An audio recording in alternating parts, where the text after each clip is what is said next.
Yo, what's going on, guys? It's Houston Sports Talk back into the video day. And today, the Houston Texans beat the Dallas Cowboys 34-10. And the Texans get the win, 7-4 in the year now. A big win for the Texans. They needed this win. If the Colts would have lost to the Jets this week, I thought the Jets would beat the Colts. That's my bad right there. It was pretty good my picks this week. Went 11-3 this week, but that was one of the ones I got wrong. But with the Colts beating the Jets, I felt that put a little bit more pressure for the Texans to get a win against the Dallas Cowboys tonight, and they did it. They got it done. 3 games over, 500 now. Well, the Colts are still one below at 5-6, so it's a great win. And look, for me, it's so great to see the Texans get a win. Not just what's happened in these last couple weeks with the 2 bad close losses against the Jets and the Lions, but also, look, as a mega Houston sports fan, kind of a bad day. And we'll see how all the other guys feel. But, tough day to see, say goodbye to Minute Maid Park and have the Astros rename their ballpark, which I think the rename of Dakin is so stupid. And then the Rockets lost at a really tough, close ending, which was very, that was a tough blow. And also looks like every single day the Astros are even closer to losing Alex Bregman. So for a tough day of Houston sports with the Astros and the Rockets, so good for the Rockets, or sorry for the Texans to get a dominant win against a team I hate more than anybody. I actually don't really dislike the Cowboys as a team. When I look at their players, I actually kind of like some of their players. I don't really like Micah Parsons as a person, but I like Michael Parsons as a player. The Cowboys have a bunch of players that I'm a Longhorns fan, so they have a bunch of players that played, or not a bunch, but a good couple of players that played for my Longhorns. Overshown, big fan of Overshown. I like CeeDee Lamb. Some of the other players I like on this Dallas team that I really like. I actually kind of like Cooper Rush as well. I like Trey Lance.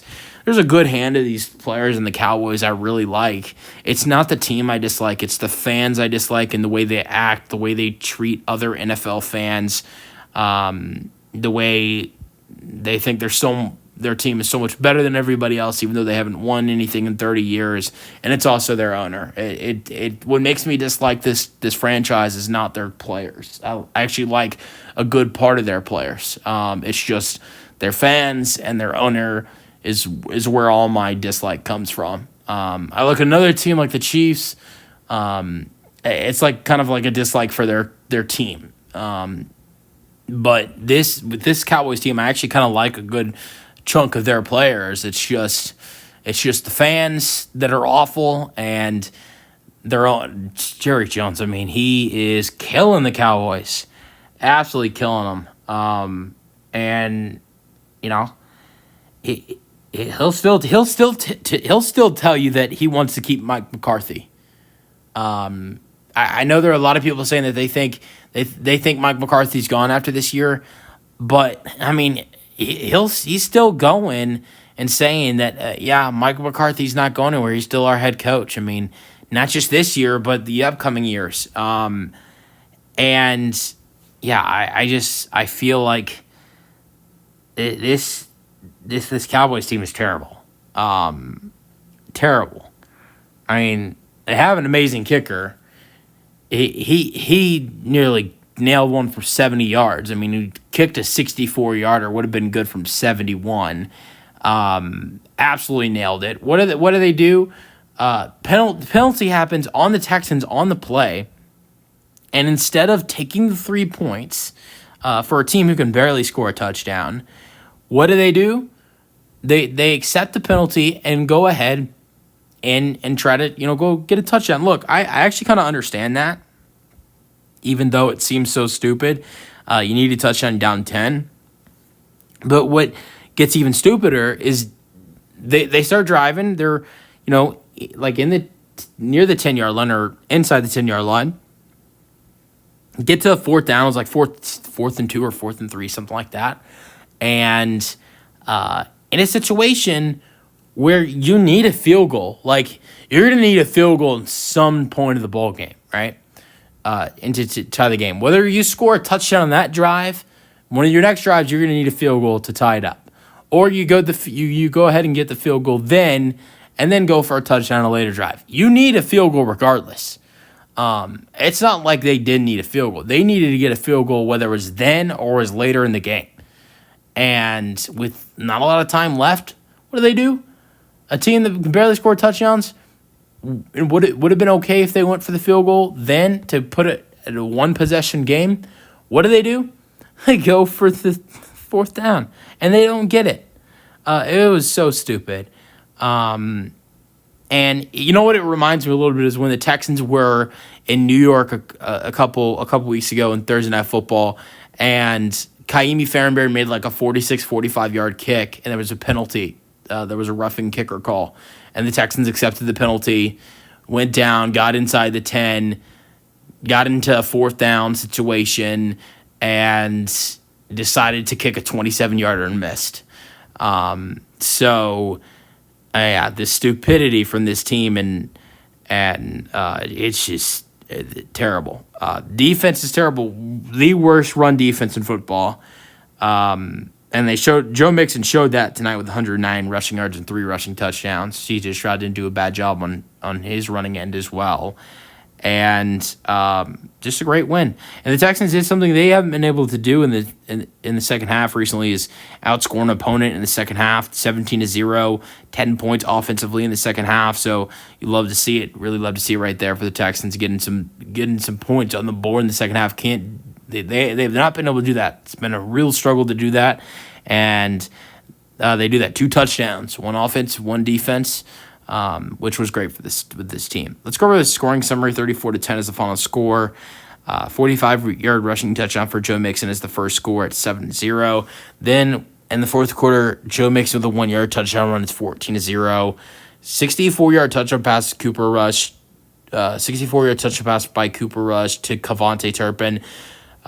This was a little bit of a misplay right here. I mean, Texans have had their fair share of deep touchdowns this year. This was more of a about 15-yard pass by Cooper Rush. There was a big run by Turpin, and that's happened a couple times this year. I mean, the Texans have had some big throws of some Colts wide receivers and some other wide receivers in the league this year that have just haunted them. And it's another play right there for the Texans where it's just another big touchdown. Cooper Rush throws it right there. It's 14-7. Kaimi Farenberry would make a 33-yard kick to make it a 10-point lead in the second quarter, 9 minutes left. Aubrey makes a 53-yarder, 17-10. He also had another attempt in that second quarter, which he missed it from 40. Really tough for Aubrey right there. Farenberry made a 29-yarder, to make it 20-10. And then the fourth quarter, 28-yard fumble recovery for Derek Barnett, 27-10. And then Joe Mixon with another touchdown, 1-yard touchdown run, 34-10.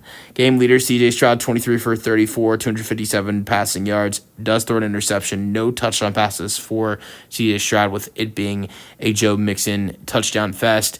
Cooper Rush, 32 for 55, 354 passing yards, 1 passing touchdown, 1 interception. I'm not going to say Cooper Rush was amazing in this game, but I thought Cooper Rush actually made some really solid throws in this game.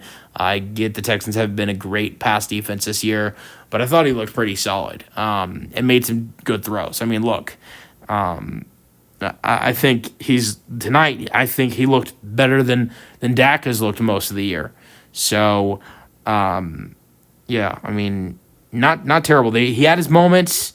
I'm gonna defend him on the interception. On the interception, the referees did miss an illegal contact, which should have been called, was not called. Rare time you will see me defending the Cowboys, but that was a missed call.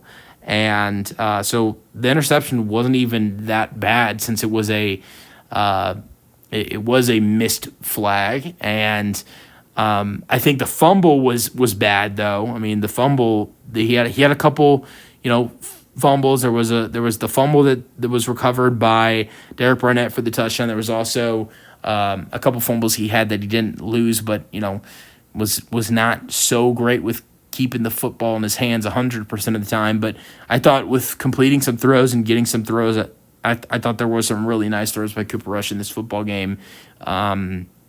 But here's the thing. It wasn't amazing, and it doesn't help when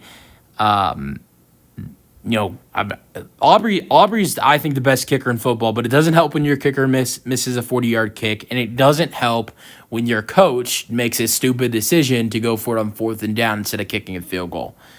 Cowboys, instead of having 10 points on the board, should have had 16.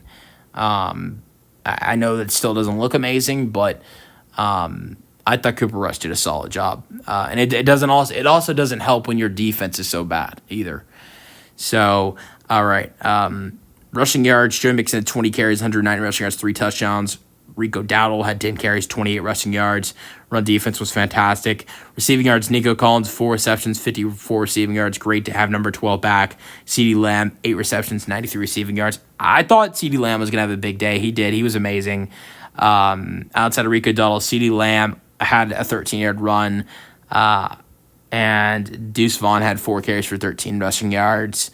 C.J. Stroud ran for 26, like I mentioned. He was solid in the run game. Pierce had a 2-yard rush. Tank Dell had a 4-yard rush. Nico Collins and Tank Dell did have identical stats: 4 receptions for 54 receiving yards for Tank Dell. Joe Mixon had not even as much as receptions as the two of them, almost had more receiving yards. 2 receptions for 44 receiving yards for Joe Mixon. John Mechie the third, 3 receptions. A bunch of threes. I mean, there's threes in his last name, but John Mechie the third, he had 3 receptions, 3 targets, 33 receiving yards. Dalton Schultz back in Dallas, 5 receptions, 33 receiving yards.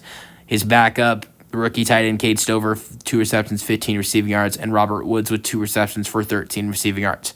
Outside of CeeDee Lamb, Kevontae Turpin was great, 3 receptions for 86 receiving yards and a touchdown. Luke Shoemaker with 6 receptions for 56 receiving yards. Brevin Spanford with 4 receptions for 42 receiving yards.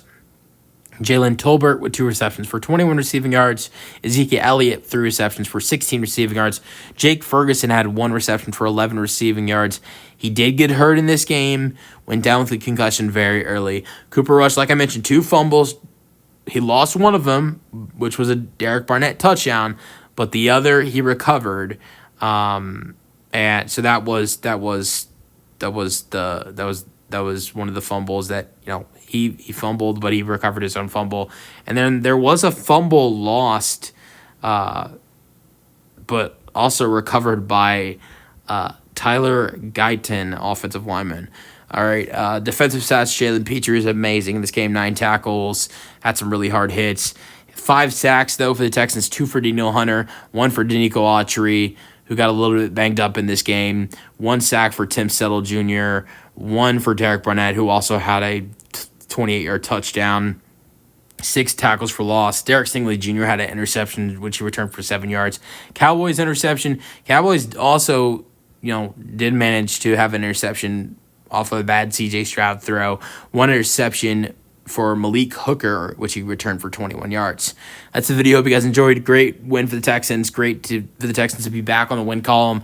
And next week, play the terrible Tennessee Titans. I think that's an easy way to get their 8th win of the season. That's the video. Hope you guys enjoyed, and peace out. Go Texans.